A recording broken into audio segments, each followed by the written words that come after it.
Hello everyone, I am Anamika और हम एक साइंस टीचर हैं और हम ये वीडियोस और ये चैनल सिर्फ उन बच्चों के लिए बना रहे हैं जो साइंस को बहुत ज़्यादा, जिनके लिए साइंस टिपिकल और हॉरिबल सब्जेक्ट है और किसी ना किसी कारण से जिन बच्चों को अच्छी भी लगती है और वो पढ़ नहीं पाते हैं, जिनको सही गाइडेंस नहीं मिल पाता है, स्पेशली उन बच्चों के लिए ही बना रहे हैं।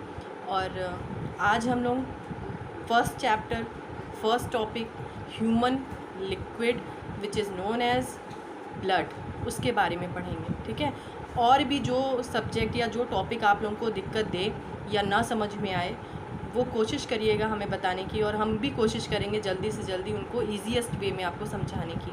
ठीक है, तो आज हम लोग पढ़ेंगे human blood means human fluid which is known as blood. Okay, तो सबसे पहले हम लोग पढ़ेंगे ब्लड के बारे में। ठीक है, सबको पता है कि हम ह्यूमन बींग्स में एक लिक्विड पाया जाता है और उसका काम क्या होता है, रेस्पिरेशन में भी हेल्प करना, डाइजेशन से जो न्यूट्रिटिव सब्सटेंस हम लोगों को मिलते हैं उनको भी एब्जॉर्व करना, बॉडी के हर एक पार्ट तक लेकर जाना। मतलब मोस्ट इम्पॉर्टेंट थिंग कि हम ब्लड से स्टार्ट सिर्फ इसीलिए कर रहे हैं क्योंकि according to me blood most important thing है फॉर लाइफ एंड एवरीथिंग। ठीक है, तो इसलिए सबसे पहले हम लोग पढ़ेंगे ब्लड के बारे में। तो मेनली हम लोग को सबसे पहले ये पता होना चाहिए कि जो ह्यूमन बॉडी होती है उसमें ब्लड कितना पाया जाता है। तो 7.8% टोटल बॉडी वेट का पाया जाता है। एग्जाम्पल, जो ब्लड होता है वो 7.8% होता है in human weight, human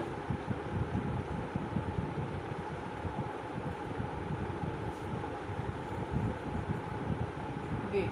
like अगर कोई भी ह्यूमन है उसका जो वेट है वो 70 kg है। ठीक है, कितना है एग्जाम्पल के तौर पे बता रहे हैं। ठीक है, 70 kg है तो उसका अगर 7 to 8% लेंगे तो 5 to 6 लीटर जो होगा, 5 to 6 लीटर उसमें ब्लड उस ह्यूमन बीइंग में पाया जाएगा। लेकिन हम सबको ये नहीं पता होता कि मेल में कितना ब्लड होता है और फीमेल में। कंपेरेटिवली अगर 70 kg का मेल है तो उसमें 5 to 6% होगा ब्लड, लेकिन अगर कोई फीमेल है तो उसमें 4 to 5%, मतलब हमेशा 1% कम ही इन वुमेन ब्लड प्रेजेंट होता है। ठीक है, ये तो था एक छोटा सा मेन पॉइंट की ब्लड के बारे में इंट्रोडक्शन में।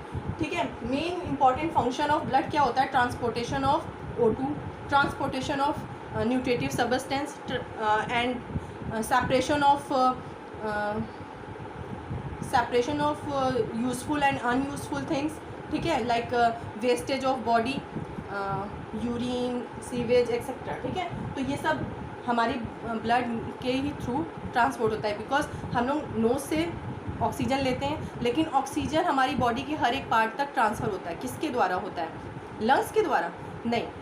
हम लोग की बॉडी में जो ब्लड होता है, वो जो लंग्स में जो ब्लड प्रेजेंट होगा वहाँ पर जब हम ऑक्सीजन लेंगे लंग के थ्रू तो वो ऑक्सीजन ब्लड की इरेथ्रोसाइट मतलब आरबीसी में प्रेजेंट हीमोग्लोबिन कंबाइन करके ऑक्सीजन को ऑक्सी हीमोग्लोबिन में कन्वर्ट होके और उस ब्लड को oxygen through the blood oxygen oxy haemoglobin की थ्रू बॉडी के हर एक पार्ट तक पहुंचता है। ठीक है, वो हम लोग बाद में भी डीपली पढ़ेंगे। हमने नॉर्मली एक फंक्शन बता दिया, ये मत डरिएगा बहुत जल्दी बता दिया, हमको कुछ समझ में नहीं आया। तो जो मेन पॉइंट है वो हम लिखते चल रहे हैं, राइट डाउन कर रहे हैं और कोशिश करेंगे कि ईजीएस्ट वे हम एज अ चार्ट फॉर्म में और पॉइंट वाइज थ्योरी में कन्वर्ट करके आप लोगों को समझा दें, ताकि आपका एग्ज़ाम हो या फिर कोई भी थोड़ा बहुत जल्दी के टाइम पे आपको पढ़ना हो या रिवाइज करना हो तो आप लोग बहुत आसानी से पढ़ सकते हैं। ठीक है, तो सबसे पहले मैं बताना चाहिए ब्लड कितने पार्ट्स में डिवाइडेड होता है। ब्लड हमेशा 2 पार्ट में डिवाइडेड होता है।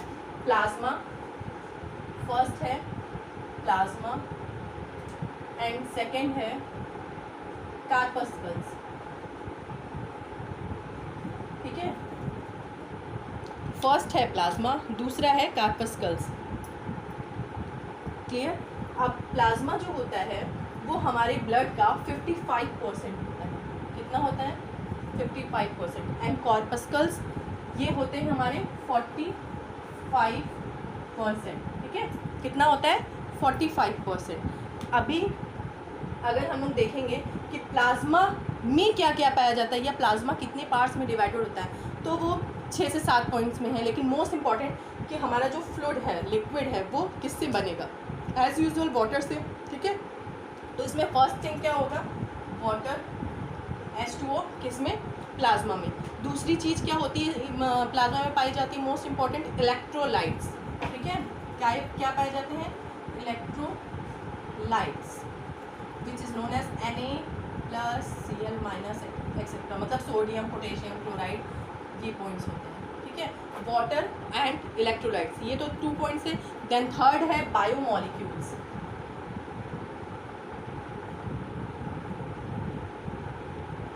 ठीक, बायोमोलिक्यूल्स।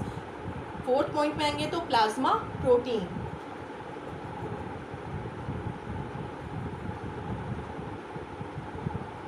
अच्छा प्लाज्मा प्रोटीन वापस से कुछ पार्ट्स में डिवाइडेड होती है, जैसे कि एल्बुमिन, ग्लोबुमिन, फाइब्रोनेजन, ठीक है। और उनके अपने अलग अलग फंक्शंस भी होते हैं, उनको हम यहीं पर एक्सप्लेन कर दे रहे हैं, थोड़ा थोड़ा सा कोशिश कर रहे हैं। एल्ब्यूमिन, ठीक है। एल्ब्यूमिन का मेन फंक्शन होता है ऑस्मोटिक प्रेशर, मतलब पराशरण दाब का, मतलब ब्लड का जो पराशरण दाब है उसको कंट्रोल करना, ऑस्मोटिक प्रेशर कंट्रोल, ठीक है। मतलब एल्बुमिन ने क्या किया है, ऑस्मोटिक प्रेशर है ब्लड का कंट्रोल करके रखा हुआ है। ग्लोबुमिन का क्या काम होता है,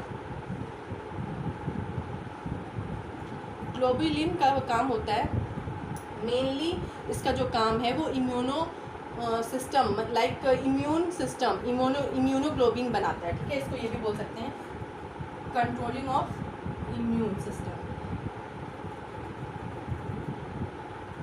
इम्यून सिस्टम इंक्रीज, ये भी लिख सकते हैं, इंक्रीज या डिक्रीज होना ग्लोबुलिन पे भी डिपेंड करता है। फाइब्रिनोजन थर्ड है,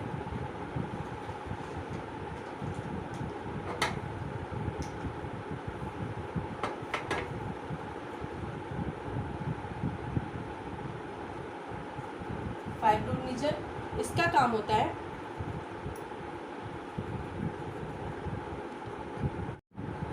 मतलब अब फाइब्रोजन इसका काम क्या होता है, इसका मेन काम है ब्लड क्लॉटिंग में, ठीक है। किसमें है,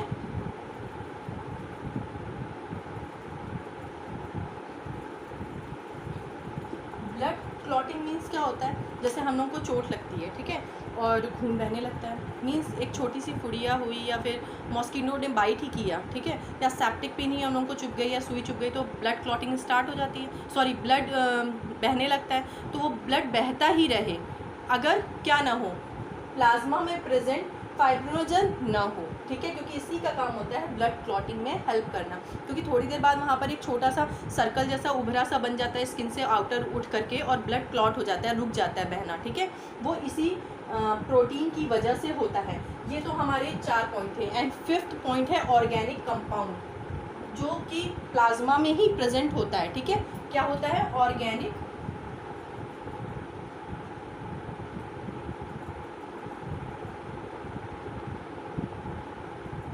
कंपाउंड्स। ये कौन कौन से होते हैं, ग्लूकोज, फैटी एसिड, विटामिन, ये सब होते हैं, ठीक है। एग्जाम्पल में है ग्लूकोज, फैटी एसिड एंड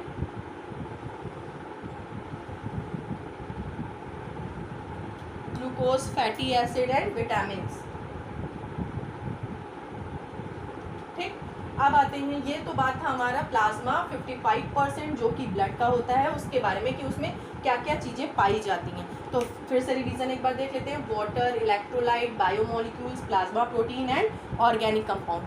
अब इसको आप लोग स्क्रीनशॉट ले लीजिए या फिर इसको नोट डाउन कर लीजिए या वीडियो पॉज करके आप लोग आराम से इसको कर सकते हैं, ठीक है। और अब आते हैं नेक्स्ट पॉइंट पे, हम कार्पस्कल्स पे। कार्पस्कल्स जो है वो थोड़ा बड़ा चार्ट बनेगा, इसलिए हम इसको इरेज करेंगे, ठीक।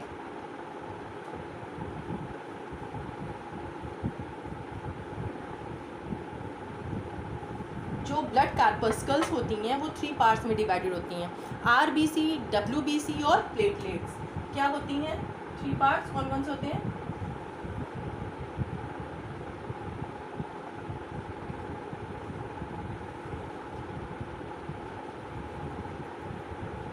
RBCS,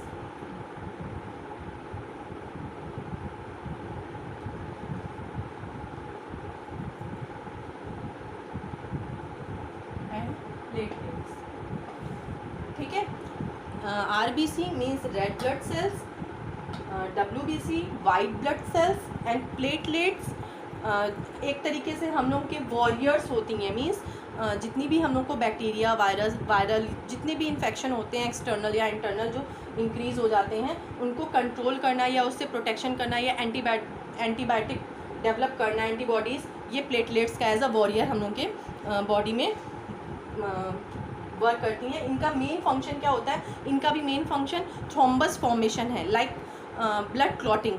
ठीक है, प्लेटलेट्स भी देखा होगा, डेंगू के जब बुखार होता है उसमें ब्लड प्लेटलेट्स डाउन होती हैं तो इंसान जल्दी से जल्दी कवरिंग नहीं कर पाता, उसको ज़्यादा देर लगती है, ज़्यादा प्रॉब्लम होती है। अभी लेटेस्ट में कोविड भी चला था, उसमें प्लेटलेट्स का कोई इशू नहीं आ रहा था, उसमें lung infection, breathing problem, oxygen वगैरह का था। लेकिन प्लेटलेट्स का यहाँ पर डेंगू में ज़्यादा ही इन्फेक्शन होता है कि प्लेटलेट्स डाउन होती हैं और बहुत तेज़ी से डाउन हो जाती हैं, जिसकी वजह से डेथ हो जाती है पेशेंट की। ठीक है, तो प्लेटलेट्स भी एज अ बोल सकते हैं कि most important thing of blood है। ठीक है, अभी आते हैं हम लोग पढ़ने के लिए RBC में।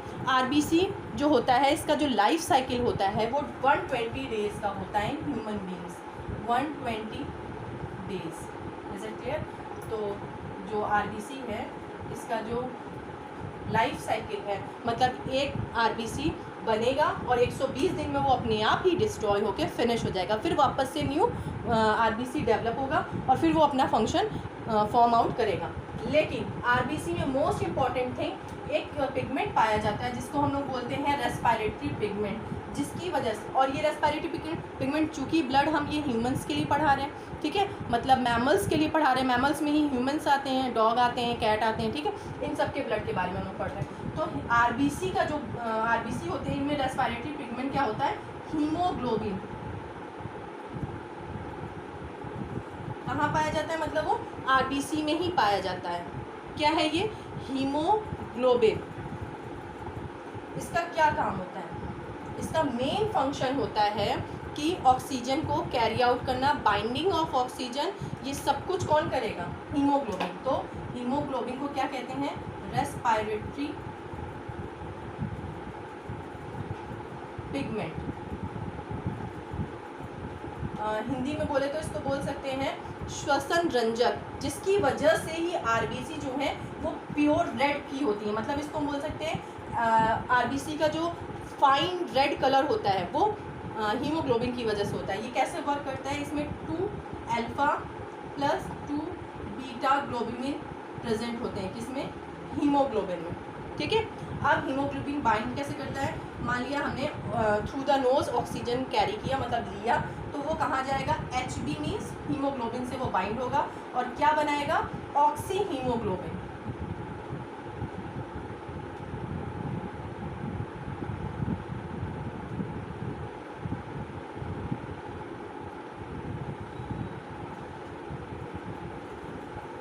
अब ये ऑक्सी हीमोग्लोबिन जो कि हमारा लंग्स में बना है ये पूरी बॉडी में ट्रांसफ़र होगा।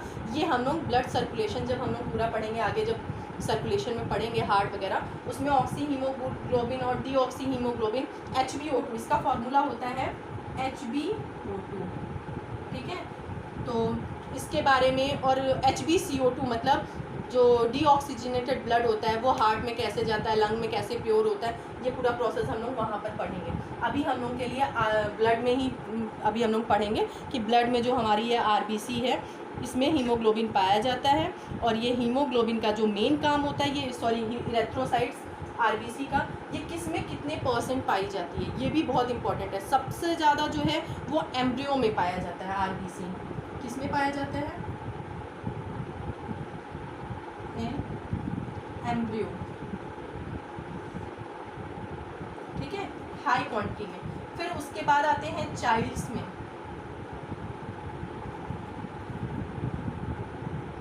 देन मेल्स में, एंड देन फीमेल्स में। ठीक, अब हम ये कंपेयर करके क्यों पढ़ा रहे हैं? इसलिए पढ़ा रहे हैं ताकि आप लोगों को ये इजी वे में हमेशा के लिए याद हो जाए और कभी कोई दिक्कत ना आने पाए। ठीक है, एम्ब्रियो में 78 लाख पर घन ml होता है। ठीक है, और जो चाइल्ड्स होते हैं, जो छोटे छोटे बच्चे होते हैं, उनमें 62 70, ठीक। और जो मेल्स आएंगे तो मेल्स में जो पाया जाता है वो 55% पाया जाता है।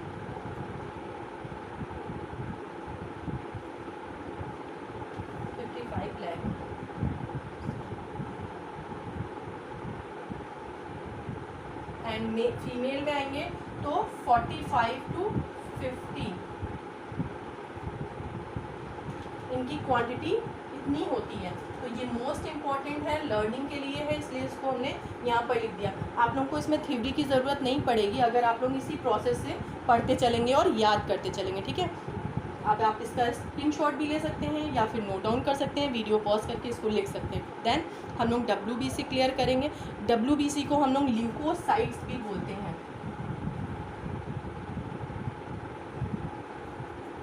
ठीक है, ल्यूकोसाइट्स। क्योंकि WBC वापस से 2 पार्ट्स में डिवाइडेड है तो हम लोग को इसको इरेज करना पड़ेगा और हम लोग का एक लीनियर चार्ट लास्ट में बन के तैयार होगा। इसलिए जो थ्योरी है हम यहीं पर बताते चल रहे हैं और इसको इरेज करते चलेंगे, ठीक है। तो अभी आप लोग इसको इरेज कर रहे हैं और WBC को हम क्लियर करेंगे।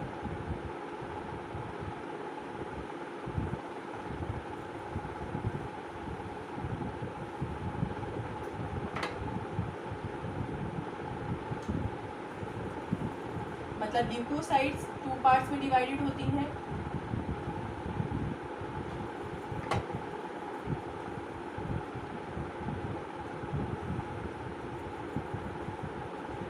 ग्रैनुलोसाइट्स एंड एग्रैनुलोसाइट्स, ठीक है।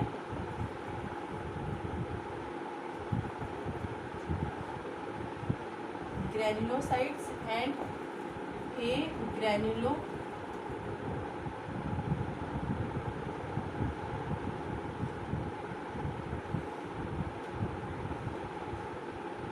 ग्रैनुलोसाइट्स, ठीक है। WBC 2 पार्ट्स में डिवाइडेड है, ग्रैनुलोसाइट्स और एग्रैनुलोसाइट्स। अब आएंगे ग्रैनुलोसाइट्स, वापस से 3 पार्ट्स में डिवाइडेड है। कौन कौन सा? एसिडोफिल्स,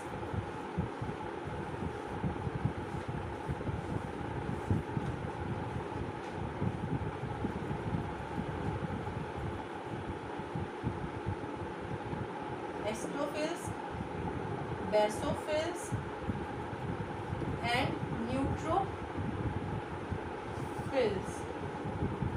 ठीक है।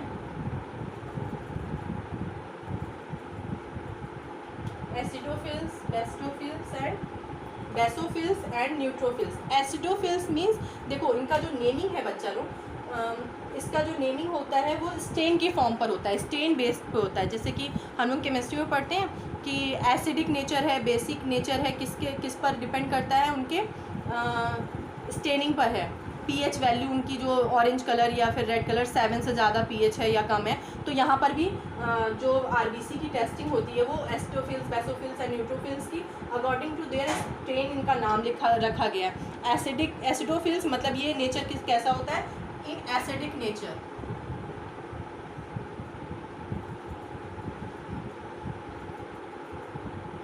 इन एसिडिक, ठीक है। और स्ट्रेन लेते हैं ये, ठीक है। और बेसोफिल्स इन बेसिक स्ट्रेन, ठीक। Neutrophils both according to strain, मतलब एसिडिक एंड बेसिक डिपेंड करता है आप किस में इसको करते हैं, उसके अकॉर्डिंग अपना कलर ले लेता है। तो हम यहाँ से बोथ लिख के एसिड प्लस बेस लिख दे रहे हैं ताकि आप लोग कभी भूलिएगा नहीं, ठीक है। तो एसिडोफिल्स, बेसोफिल्स और न्यूट्रोफिल्स का हमने यहाँ आपको बता दिया है। मेन पॉइंट एस्ट्रोफिल्स में क्या पाए जाते हैं, मोस्ट इम्पॉर्टेंट थिंग कि डाइजेस्टिव एंजाइम्स कहाँ पाए जाते हैं, एसिडोफिल्स में पाए जाते हैं। ये कभी कभी शॉर्ट नोट्स में या फिर एग्जाम में ऑब्जेक्टिव क्वेश्चन में भी पूछ लिया जाता है, इसलिए हम मेन पॉइंट इसमें कराते चल रहे हैं, ठीक है। और बेसोफिल्स का जो मेन पॉइंट होता है, इनका जो लाइफ साइकिल होता है वो 8 to 12 आवर का होता है। कितने देर का होता है, 8 to 12 आवर्स लाइफ, ठीक है। देन अब आएंगे न्यूट्रोफिल्स में, इनका जो लाइफ पीरियड होता है वो 10 to 12 आवर का होता है।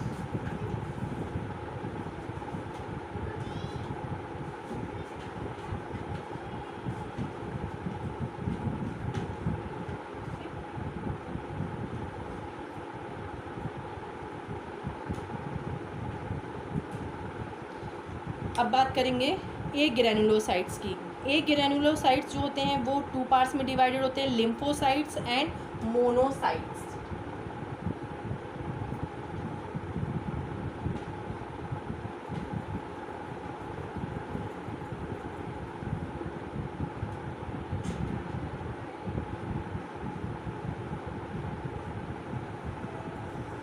Lymphocytes and monocytes. लिम्फोसाइट्स भी 2 पार्ट्स में डिवाइडेड है, मींस लिम्फ में डेवलप हो रहे हैं या लिम्फ के लिए है, तो ये थाइमस ग्लैंड। और बी लिम्फोसाइट, टी लिम्फोसाइट्स और बी लिम्फोसाइट्स, 2 पार्ट्स में लिम्फोसाइट्स डिवाइडेड होते हैं। कौन कौन से?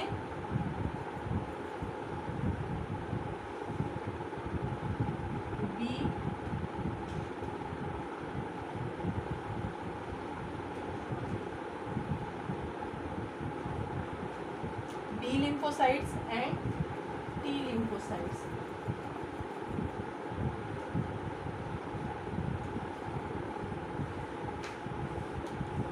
B lymphocytes and T lymphocytes. B lymphocytes का मेन वर्क होता है formation of antibodies, formation of antibodies. अच्छा, हम यहीं पर एंटीबॉडीज क्लियर कर दें वर्ड कि एंटीबॉडीज़ का मीन्स है कि जो हम लोग को जैसे कोई भी बीमारी है, सर्दी जुकाम है, छोटी सी बात, ठीक है, तो उसके लिए हम लोग कहते हैं ना, बड़े बुजुर्ग की दवा लेने की ज़रूरत नहीं है, कुछ दिन में ठीक हो जाएगा। या फिर कुछ लोग होते हैं कि बहुत जल्दी परेशान होकर के बहुत सारी दवाइयाँ खाने लगते हैं। कौन कौन सी? एंटीबायोटिक खाते हैं, ठीक है। एंटीबायोटिक हम लोग को ओरली क्यों लेना पड़ता है? इसलिए लेना पड़ता है क्योंकि हमारा बी लिम्फोसाइट प्रॉपर वे में वर्क नहीं कर पा रहा है। लेकिन अगर हम बी लिम्फोसाइट को थोड़ा स्ट्रॉन्ग करने के लिए जो हम लोग के नेचुरल कंडीशंस होती हैं उनको अगर इम्प्रूव करें और इसको टाइम दें, तो अपने आप ये धीरे धीरे हम लोग का जो इम्यून सिस्टम है वो उसको कवर करने के लिए कैपेबल होता है, ठीक है। जो नॉर्मल डिसीज़ हैं, अभी बोला जाए कि बहुत बड़ी बड़ी बीमारियां हैं, उसमें हम लोग नेचुरल वे में ठीक करना को चाह रहे हैं, तो वो एंटीबॉडीज़ डेवलप करके बी लिम्फोसाइट ठीक कर देगा। तो ऐसा भी नहीं होगा, ठीक है। जो थोड़ा छोटा जो बीमारी होता है वो हो सकता है। देन टी लिम्फोसाइट्स की बात करेंगे तो ये होते हैं, इनका वर्क होता है सेलुलर इम्यूनिटी के लिए। इनका मेन फंक्शन होता है सेलुलर इम्यूनिटी डेवलप करना।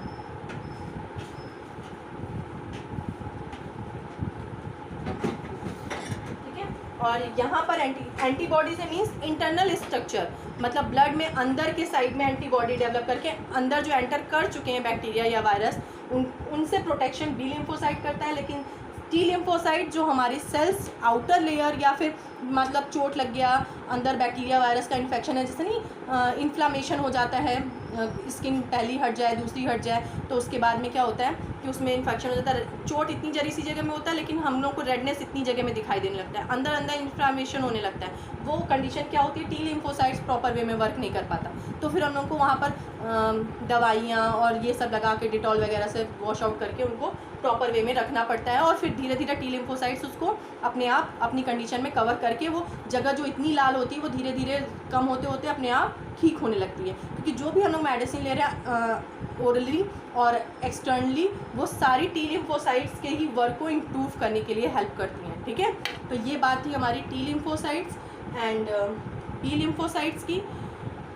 अभी ये पॉइंट यहाँ पर ख़त्म हो चुका है। प्लेटलेट्स का जो काम था वो मैंने बता दिया था आप लोगों को पहले ही, as a form of clotting, मतलब थॉम्बस फॉर्मेशन,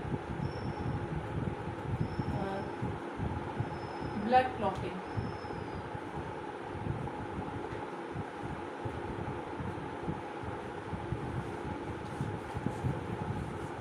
ब्लड क्लॉटिंग में प्लेटलेट्स हेल्प करती हैं, प्लस जितना भी इम्यून सिस्टम है हम लोग का बॉडी का, वो इनडायरेक्ट या डायरेक्ट वे में हमारे ब्लड से ही अटैच होता है, कंट्रोल होता है। क्योंकि जब भी हम लोग बीमार होते हैं, देखिए सबसे पहले डॉक्टर क्या बोलता है, जाके ब्लड टेस्ट कराइए। वहाँ पर वो क्या करता है, क्या टेस्ट करता है, एक समरी देते हैं।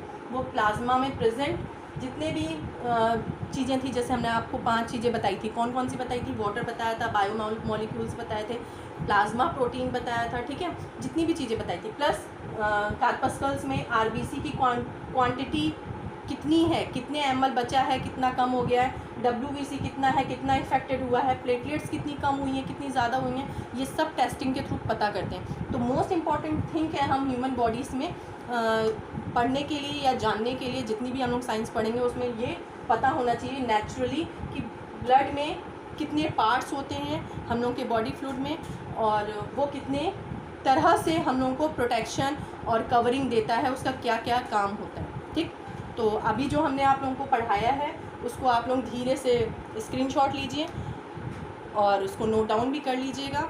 अगर आप लोगों को समझ में आता है तो प्लीज़ सब्सक्राइब ज़रूर करिएगा और हमें ज़रूर बताइएगा अगर आपको किसी और पॉइंट्स में या टॉपिक में दिक्कत है तो हम वो भी कोशिश करेंगे सही करने की। Okay, bye.